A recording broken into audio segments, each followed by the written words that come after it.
Assalamualaikum warahmatullahi wabarakatuh. Al-Fatihah. A'udzu billahi minasyaitonir rajim. Bismillahirrahmanirrahim.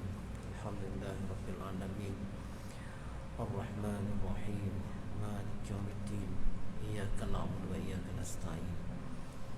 Ihdinas siratal mustaqim. Siratal ladzina an'amta 'alaihim ghairil maghdubi 'alaihim waladdallin. Bismillahirrahmanirrahim. Alhamdulillahi rabbil alamin. Wassalatu wassalamu ala asyrafil anbiya'i wal mursalin wa ala alihi wa sahbihi ajma'in. Subhanaka la ilma lana illa ma 'allamtana innaka antal alimul hakim. Wa la hawla wa la quwwata illa billahil aliyyil azim. Rabbi shrah li sadri wa yassir li amri wahlul 'uqdatam min lisani yafqahu qawli. Allahumma zidna ilma warzuqna fama birahmatika ya arhamar rahim. Ilahana maqsudana wardaka matlubana a'tina mahabbataka wa ma'rifataka. Amma ba'du. Haddatsana Muhammad bin Hamid Ar-Razi, haddatsana Al-Fadl bin Musa wa Abu Tamilah wa Zaid bin Hubab an Abdul Mu'min bin Khalid an Abdullah bin Buraidah an Ummi Salamah qalat kana ahabbu thiyabi ila Rasulillah sallallahu alaihi wasallam al-qamis. Sadaqa Rasulullah sallallahu alaihi wasallam.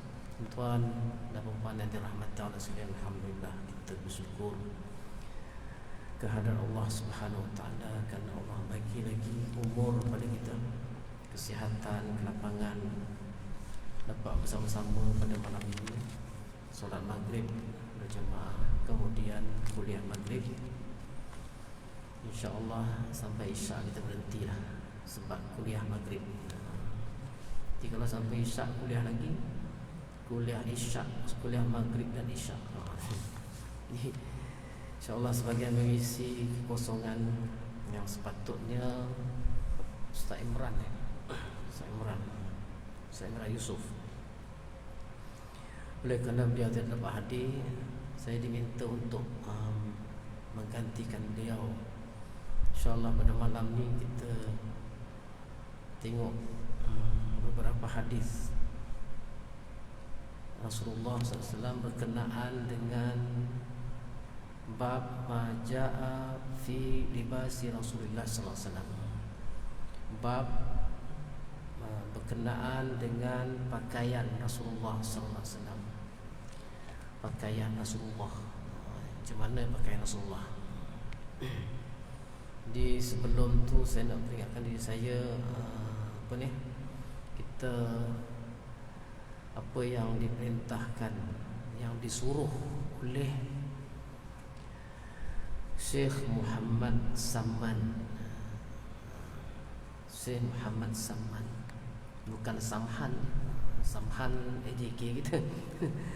AJK kita Maha Samhan ni, Samman, Muhammad Samman. Syekh Muhammad Samman ni kalau kita baca dalam kitab Sirus Salikin, kita akan jumpa nama ni. Banyak disebut nama ni. Apa disebut? Dia dalam wasiat, dia dalam risalah, wasiat dia kata apa? Murhum bizikrillah ta'ala. Perintahkanlah mereka itu berzikir.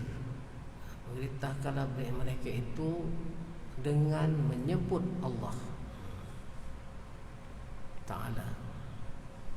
Perintahkanlah mereka itu menyebut Allah ataupun ingat Allah. Ingat Allah. Orang yang ingat Allah, dia lebih hampir kepada Allah. Dan apabila Allah itu berada dalam hatinya, yang lain tu menjadi kecil, yang lain tu menjadi kecil, selain daripada Allah tu jadi kecil, dan dia menjadi orang yang berani. Dia tidak takut melainkan Allah. Itu yang kita sebut Allah tidak. Kata Abu Ali Ad-Daqqaq rahimahullah ta'ala alaihi, dia kata az-zikru, zikir itu ialah ruknun qawiyun fi tariqillah, ruknun qawiyun fi tariqillah, rukun yang kuat ataupun asas yang kuat fi tariqillah, pada jalan menuju Allah. Zikir itu rukun yang kuat pada jalan menuju Allah Subhanahu wa taala. Dalam hidup ni tuan-tuan dan puan sekalian, sebenarnya kita ni sedang menuju kepada Allah. Kita datang daripada Allah, datang kerana Allah, dan kembali kepada Allah, menuju kepada Allah. Sampai, benar sampailah kita. Jadi orang yang nak menuju kepada Allah, rukun yang kuat, asas yang kuat ialah zikir. Zikir. Bal huwa aqwa tamassukan fi hadha tariq. Bahkan lebih kuat lagi berpegang dengan zikir itu fi hadha tariq, pada bagi orang yang menjalani tariqat, bagi orang yang menjalani tariqat ataupun orang yang bertariqat. Maksud tariqat ni tuan-tuan jangan pelik, jangan pelik bila sebut tariqat ni ajaran sesat ni. Tariqat tu kalau kata ilmu tariqah ialah ilmu tasawuf. Dia jangan pelik sangat, tak? Tariqat apa? Tariqat tu jalan. Jalan apa? Jalan menuju kepada Allah. Jalan membersihkan hati daripada sifat-sifat yang tercela dan memasukkan sifat-sifat yang terpuji. Itu jalan ataupun ilmu tasawuf. Tasawuf tu maknanya bersih. Ilmu membersihkan. Jangan pelik pula sebut tasawuf pelik je tu. Tariqat pelik. Ini sama aja, ilmu tariqat ataupun ilmu tasawuf. Jadi orang yang berjalan dalam tariqat ini, dia lebih kuat lagi berpegang kepada zikir. Berzikir. Jadi kalau orang yang ikut ilmu tariqat ni, biasanya dia akan diajar bagaimana nak berzikir tu. Ajar macam mana nak berzikir tu tak. Kata Abu Ali Ad-Daqqaq lagi, dia kata wala yasilu ahadun ila Allah taala illa bidawami dzikr. Dan tidak sampai seseorang itu kepada Allah, tak sampai dia nak menuju Allah. Yang kita hidup ni sebenarnya sedang menuju kepada Allah. Hidup di dunia ni kita nak mencari keridhaan Allah, nak mengenal Allah, makrifat. Ataupun pelik juga dengan makrifat tu. Makrifat tu kenal. Jangan pelik pula kan, makrifat tu kenal. Jadi kalau ma'rifatullah, kenal Allah. Di dalam hidup kita ni, kita mencari apa yang Allah redha dan mencari untuk mengenal Allah Ta'ala. Jadi orang ini tidak akan sampai kepada Allah, tidak sampai kepada Allah illa bidawamil dzikr, melainkan dengan mengekalkan zikir. Mana sentiasa berzikir lah, melainkan dengan sentiasa berzikir. Berzikir tak? Berzikir tu macam mana berzikir tu? Berzikir tu ada tiga zikir. Yang pertama, zikir dengan lidah, bil lisan. Bil lisan ni kita sebutlah Bilisan ni kita sebut dia ada angka-angka dia. Macam contoh selepas sembahyang tu, Subhanallah 33, Alhamdulillah 33, Allahu Akbar 33. Ataupun kita bertahlil, La ilaha illallah, La ilaha illallah, La ilaha illallah. Kenduri tahlil. Lepas isyak ni insya-Allah Pak Imam datang ke rumah, ada sedikit nak buat majlis kenduri tahlil.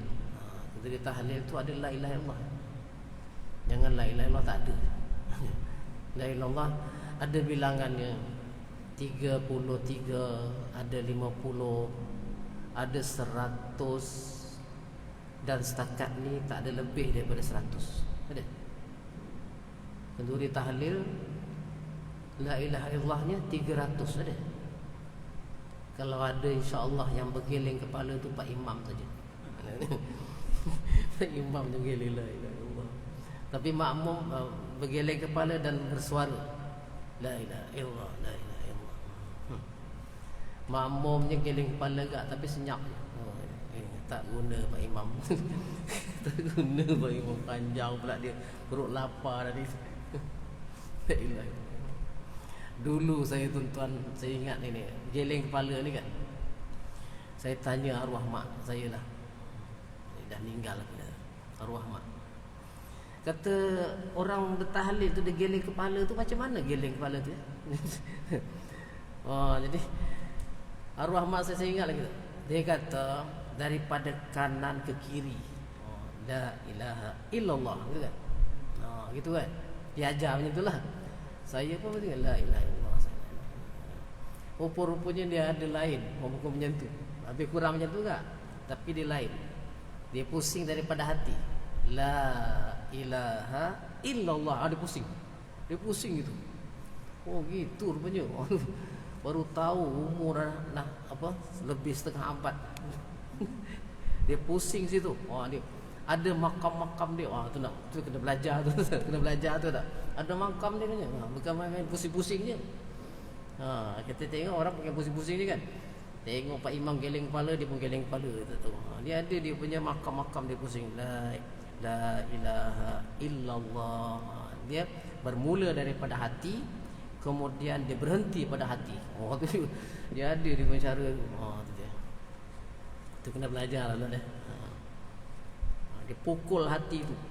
Pukul hati tu dengan kalimah Allah, la ilaha illallah. Dia pukul hati tu beribu-ribu kali dengan kalimah Allah. Agak-agak jadi apa ya? Ada kesan kepada hati tu. Ada. Begitulah juga kalau dia pukul hati tu dengan lagu, nyanyian. Dia nyanyian pun ada kesan juga pada hati tu. Dia ingat muka penyanyi tu, dia ingat lagu penyanyi tu. Oh hebat, orang sekarang hebat. Tak? Orang sekarang sebut je. Ada dulu pertandingan apa ni, menyebut penyanyi, sebut je lagu tu, siapa penyanyi dia. Hafal dia. Dia apa, dia keluarkan sikit suara penyanyi tu, menyanyikan sikit lagu. Siapa penyanyi dia? Dia boleh sebut. Tapi kalau sebut ayat Quran, surah apa? Hitam dia. Surah apa? Hitam dia. Ihdinas. Surah apa? Ihdinas. Surah mana ni? Rupanya surah Fatihah ya tak? Ihdinas siratal mustaqim. Tapi tak biasa. Bila dia pukul hati tu dengan kalimah Allah, dia ada kesannya. Allah, Allah, Allah, Allah. Jadi zikir tu ada lisan. Sebutlah kita sebut. Yang ada bilangan dia apa semua tu. Kemudian yang kedua zikir qalb. Zikir hati. Ada juga zikir pakai hati. Zikir hati. Maknanya dia senyap je tapi hatinya berzikir Allah, Allah. Zikir hati ni antaranya Allah ataupun asma Allah. Allah, Allah, Allah, Allah, Allah, Allah, Allah, Allah. Dipukul hati itu dengan Allah, Allah, Allah, Allah, Allah, beribu-ribu kali Allah, Allah, Allah. Agak-agak ada kesan tak? Kesan tak? Kalau jasad kita yang zahiri dipukul, memang ada kesan, tak? Hati tu dia pukul dengan kalimah Allah, insya-Allah dia ada kesan lah, tak? Itu yang kata wala yasilu ilallahi illa bidawami dzikr.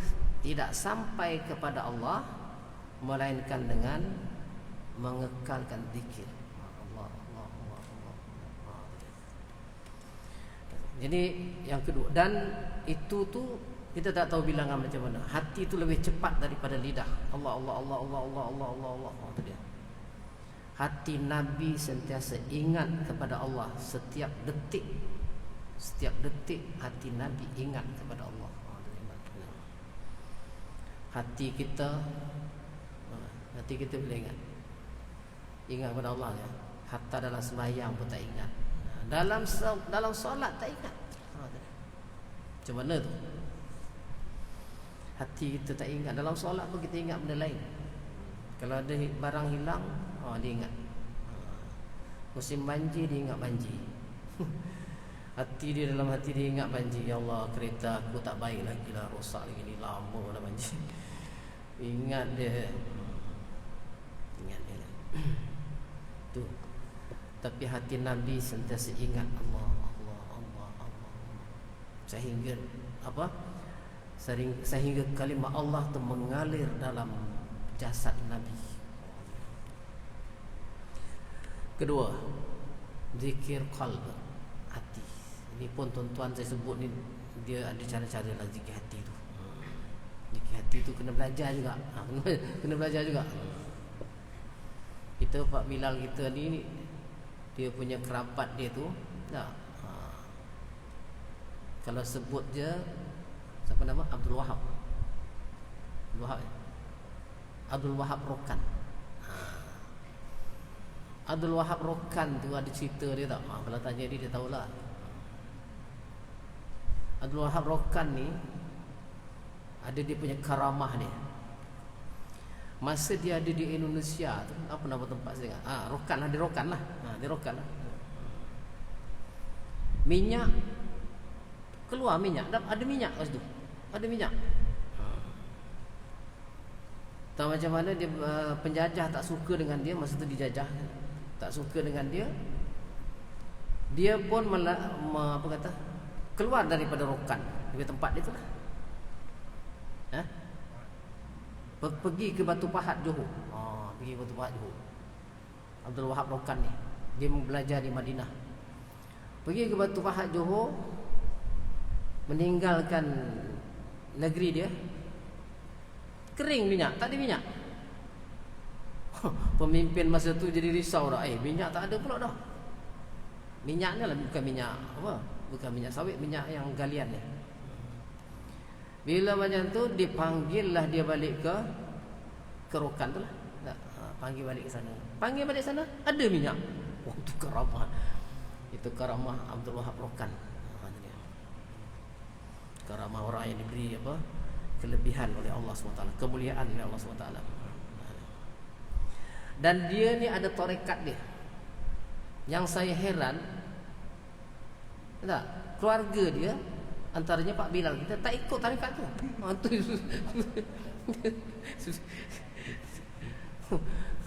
Tak ikut tarekat tu. Ni satu hal dia tak tahu macam mana tu. Bila dia pergi ke Johor, dia berkembang pada ilmu. Dan kemudian berkembanglah terus di Malaysia. Jadi yang saya heran, keluarga dia sedekat juga ya. Bapa saudara. Moyang kan. Moyang tu keluarga dia betul lah, moyang. Tak ikut dia. Itu dia. Tak apalah. InsyaAllah lepas dia ikut aku. Tapi Abdul Wahab Rokan tu dah meninggal. Dan di tempat dia tu Babu Salam tu. Babu Salam tu ada perigi yang tak kering-kering air. Kalau ada kesempatan kita melawat pada. Itu mungkin karamah dia juga. Zikir dengan hati. Zikir dengan hati, Allah. Zikir dengan hati. Dia ada tarekat yang saya sebut tadi. Tarekat tu dia Abdul Wahab Rokan ni sampai kepada Rasulullah sallallahu alaihi wasallam. Tu dia hebat. Dia punya jalur dia tu sampai kepada Rasulullah. Saya dipahamkan bila kita ada buku dia. Tak tahulah buku tu cerita tentang cerita Syekh Abdul Wahab Rokan ni lah. Jadi tarekat ni dia ada jalur dia sampai kepada Rasulullah SAW. Di Malaysia ni ada dia punya jalur dia. Cuma saya nak peringat di sini tuan-tuan dan puan-puan tak kena berhati-hati. Macam-macam orang. Macam-macam orang nak buat jalur. Nak buat jalur tu macam-macam. Kena beristikharah lah kalau nak cari. Jangan ikut-ikut je. Tuan-tuan dengar saya cakap dia ikut tak istikharah dulu sembahyang hajat ke macam mana ke. Yang kedua, zikir dalam hati. Zikir hati ni pun dia kena belajar. Saya nak cerita sikit lah. Zikir hati ni pejam mata, tutup mulut, angkat lidah ke langit, kemudian sebut dalam hati Allah Allah Allah Allah Allah Allah Allah Allah. Jam senyap. Itu dia itu yang mengajar tu, yang menyusun itu antaranya ialah Syekh Bahauddin An-Naqsabandi. Syekh Bahauddin ni dalam satu majlis zikir, dia tengah berzikir. Dalam majlis zikir ada guru dia lah, syekh dia. Dia keluar daripada syekh dia tu, dia pergi tempat yang menyendiri. Kemudian dia berzikir. Orang lain berzikir kuat, nyaring, la ilaha illallah. Dia pergi tempat lain, dia zikir senyap. Selepas daripada majlis tu, anak murid lain mengadulah pada guru dia, syekh dia. Dia kata Bahauddin ni mufarakah, keluar daripada kumpulan kita. Zikir seorang dia.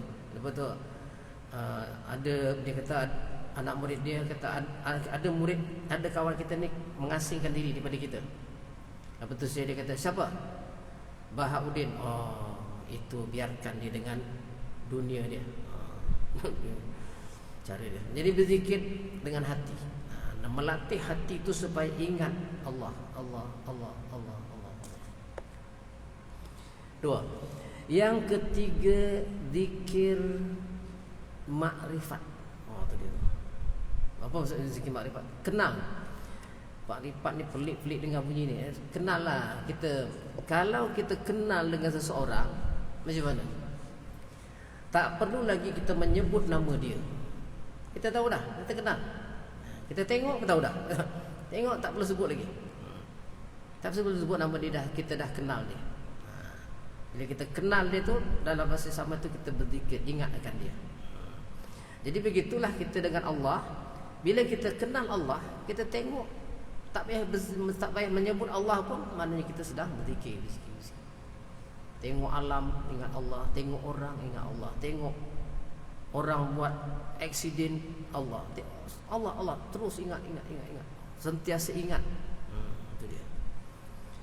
Walaupun dia tidak menyebut Allah dalam lisannya, ataupun dengan lisannya, ataupun dengan hatinya, tapi dia sedang makrifat, dia kenal, berzikir kepada Allah. Dia gitu. Masih belum kenal Allah. Sedangkan tujuan kita hidup dekat dunia ni untuk kenal Allah. Yang kita sembah itu, kita beribadat kepada Allah, tapi kita tak kenal Allah. Walaupun lama umur Allah bagi pada kita, tak kenal. Janganlah begitu kan. Kita kalau kita perhatikan kan, manusia ni macam-macam lah Allah. Bukan setakat tak kenal Allah, tak beribadah lagi kepada Allah. Umur diberi umur yang panjang, tapi tak ada kesempatan untuk beribadat kepada Allah. Bukan nak kenal lagi tu. Ibadat pun tidak, macam mana tu. Dan dia selesa, tenang. Macam mana tu? Tenang. Akhirnya Allah pun kata cukup lah tu. Bila dah cukup, dimatikanlah oleh Allah SWT. Mati dia. Mati dalam keadaan tidak beribadah kepada Allah. Mati dalam tidak mengenal Allah. Macam mana tu? Soalan yang pertama ditanya bila berada dalam kubur. Marabbuka. Sudah. Siapa Tuhan kau? Macam mana nak jawab tu? Kalau kita tak kenal, nak jawab macam mana? Tak boleh jawab. Marabbuka, siapa Tuhan kau? Lalu kata, berpuluh tahun Allah beri umur kepada kita, tapi kita tak ada kesempatan untuk mengenal Allah. Macam mana tu? Kawaman nabiyuka, siapa nabi engkau? Bagaimana dia nak menjawab Muhammadun Nabi kalau masa hidup dia pun tak kenal? Macam mana? Tak kenal. Tak kenal maka tak cinta. Tak cinta, bila tak cinta, tak sebut nama dia, tak berselawat kat atas dia. Kan kalau orang bercinta macam mana? Hari-hari dia berzikir nama kawan tu. Zikir sebut sampai melatah bersebut nama kawan tu. Oh, cinta itu memang tak? Apa cinta sungguhlah.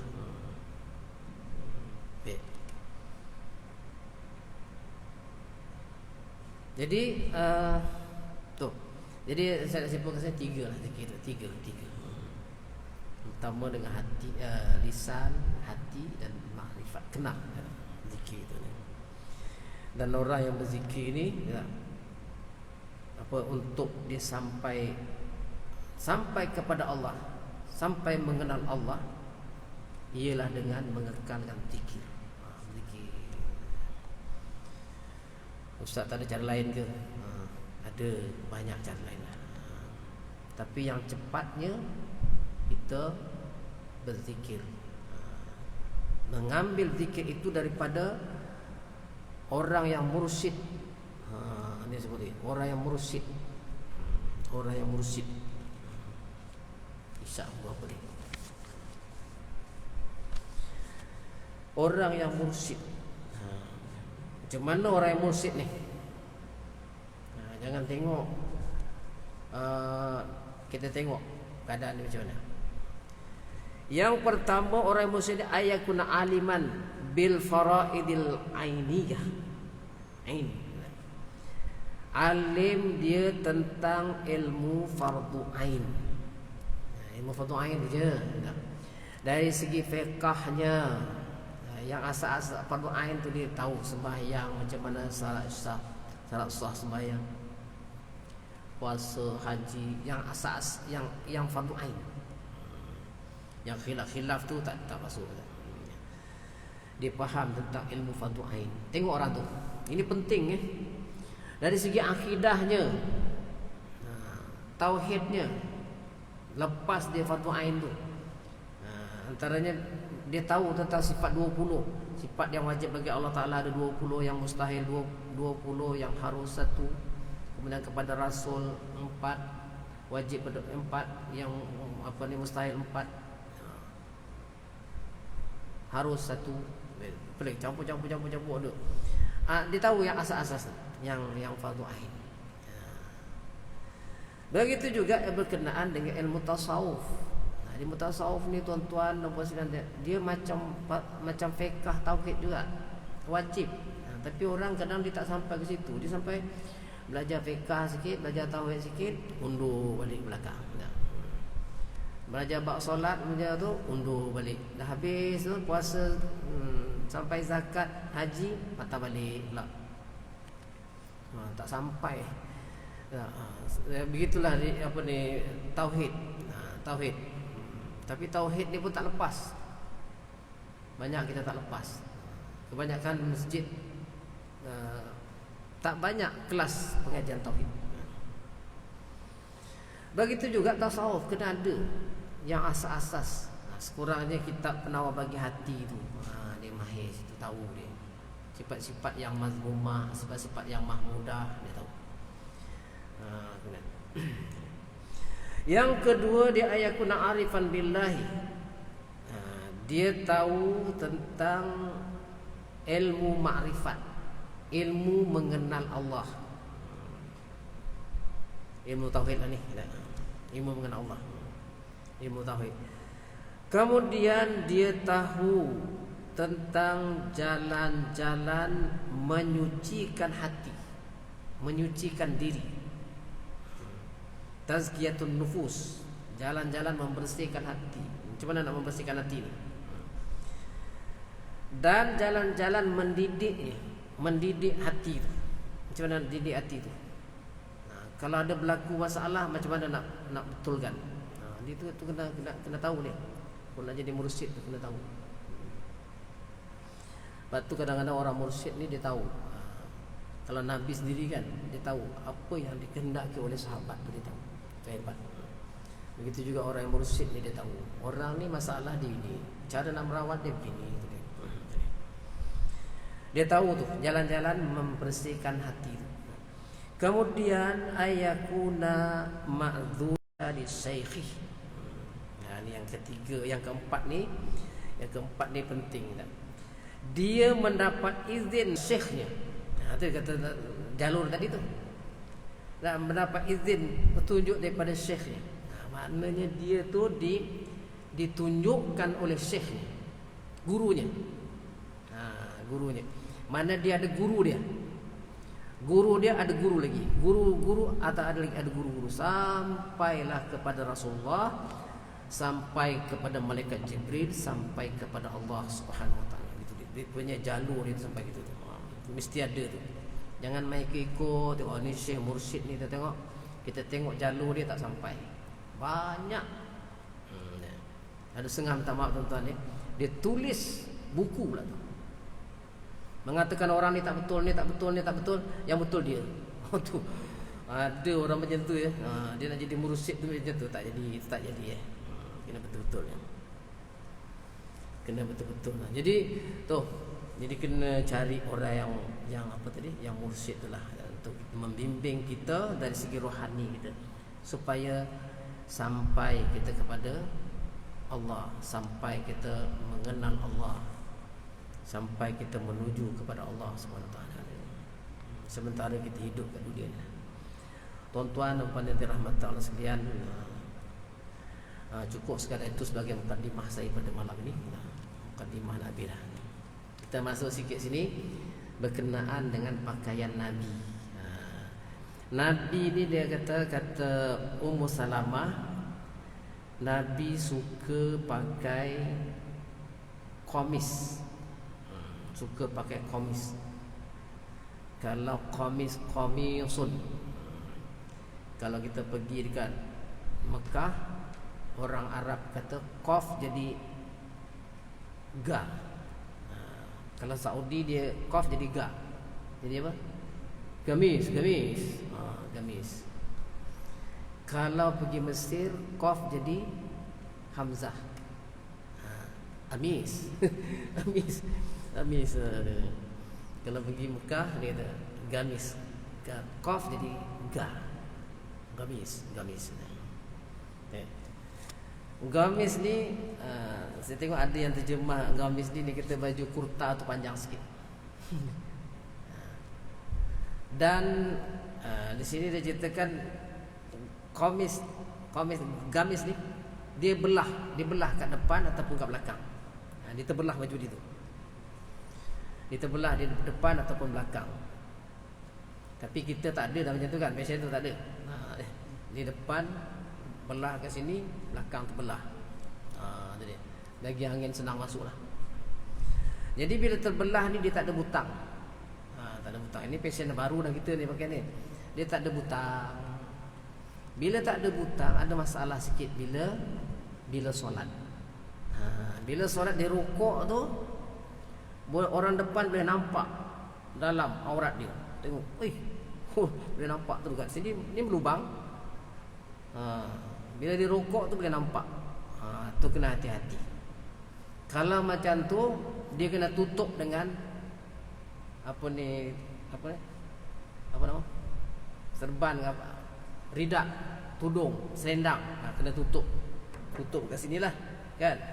Tutup kat lubang tu. Jadi tak selamatlah. Ataupun butang. Ni pasien tak ada butang. Pasien tak ada butang.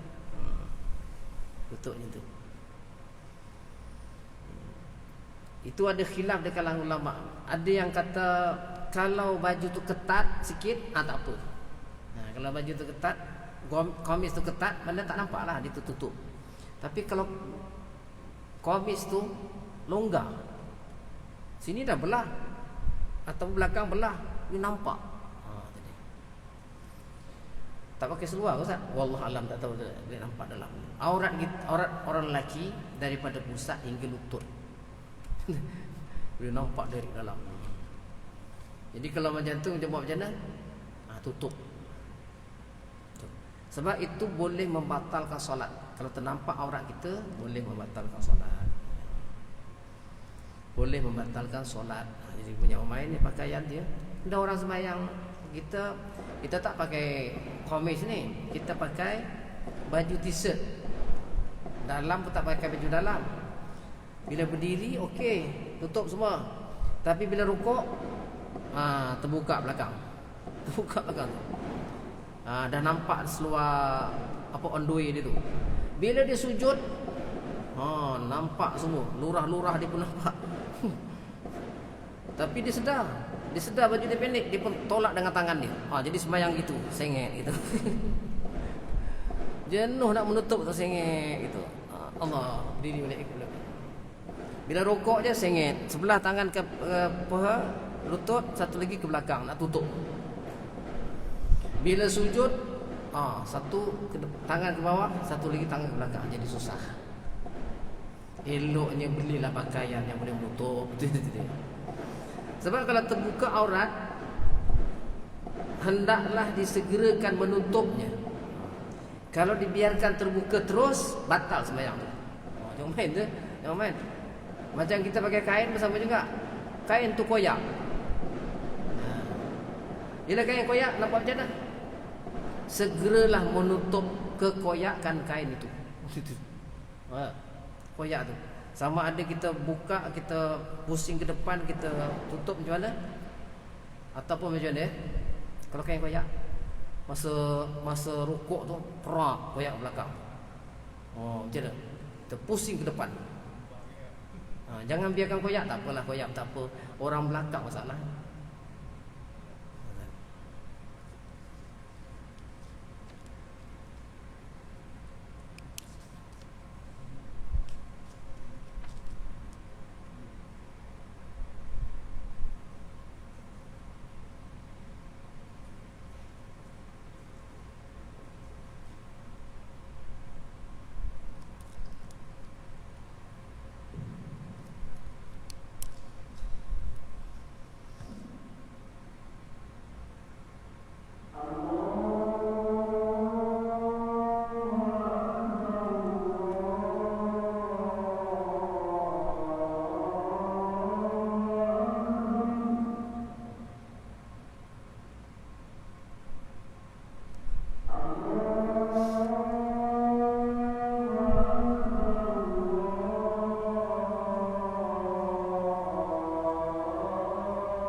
Masih raya lagi ya? Masih raya lagi tak habis. Mana tadi? Jubah tadi. Jadi komis dia ada apa? Mana tadi? Dia pakaian tu kena pastikan dia menutup aurat dia. Kalau pakai jubah tapi boleh nampak apa aurat, boleh membatalkan solat. Baik. Baju Nabi ni dibuat daripada kapas. Kapas ni cotton ya. Kapas. Kain daripada kapas jadi cotton. Ke apa? Cotton ya. Kain cotton. Itulah daripada kapas. Kalau daripada apa? Kalau daripada bulu, benang tu daripada bulu, dia kata menyakiti badan. Menyakiti bulu. Kalau kain tu daripada bulu, menyakiti badan itu. Tak tahu ni. Dan peluh itu dia tidak keluar. Dia pusing-pusing itu dalam baju kita lah. Dia tak serap peluh. Dan bau dia pun boleh tahan lah. Bila dah berpeluh, peluh tu tak keluar. Ni kain bulu. Jadi bila peluh tu tak keluar, dia akan mengeluarkan bau yang ta'adda, yang menyakitkan lah, yang tak selesa dah tu. Bersalahan dengan kain daripada benang. Kain daripada kapas, benang daripada kapas. Rasulullah sallallahu alaihi wasallam dia suka pakai qamis ni. Kerana apa? Qamis ni menutup dia punya anggota dia. Bila dia pasang sekali tu, terus dengan kain, dengan baju sekali. Kan jubah kan? Kan? Kain dengan baju sekali. Kalau dia tak pakai kain pun dah cukup. Dia tak pakai seluar dalam pun dah cukup dah. Dengan qamis tu lah. Jadi dan perbelanjaannya sedikit. Kurang belanjalah, saya pakai sekali terus dengan bajunya, dengan kain apa semua. Cukup. Perbelanjaan dia kurang ataupun sedikit lah. Tapi tengok juga jubah ya. Jubah yang pun ada. Saya nak tambah sikit tu. Masa dia pun kurang tak? Kan kalau nak pakai kain dulu, pakai baju, lepas tu baju Melayu kena ada butang pula lagi, lambat benda tu. Tapi kalau pakai jubah, sok, sarung, nak terus jalan. Dan ringan. Jubah ni dia ringan. Sebab dah tak banyak benda kan. Pakai sekali je dah, selain dah cukup. Ringan, senang dipakai lah, senang pakai. So kita pakai sekali tu terus.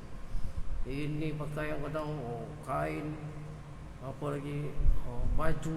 Tadi baju, nak masuk baju. Ada pula jenis pakaian sekarang ni kan, seluar ketat, dia nak masuk tu melompat dia. Masuk, lompat-lompat nak masukkan kaki tu. Ada jenis pakaian gitu. Bila dah pakai tu ketat tu, itu nak rukuk, sujud macam mana tak tahu dah tu. Tapi biasanya orang yang pakai gitu tu tak berapa nak rukuk, tak berapa nak sujud gitu. Ketat seluar dia sampai melompat-lompat nak masukkan tu. Pakai jubah senang. Wala bisul qamis ya aktsaru tawadhu'an. Dan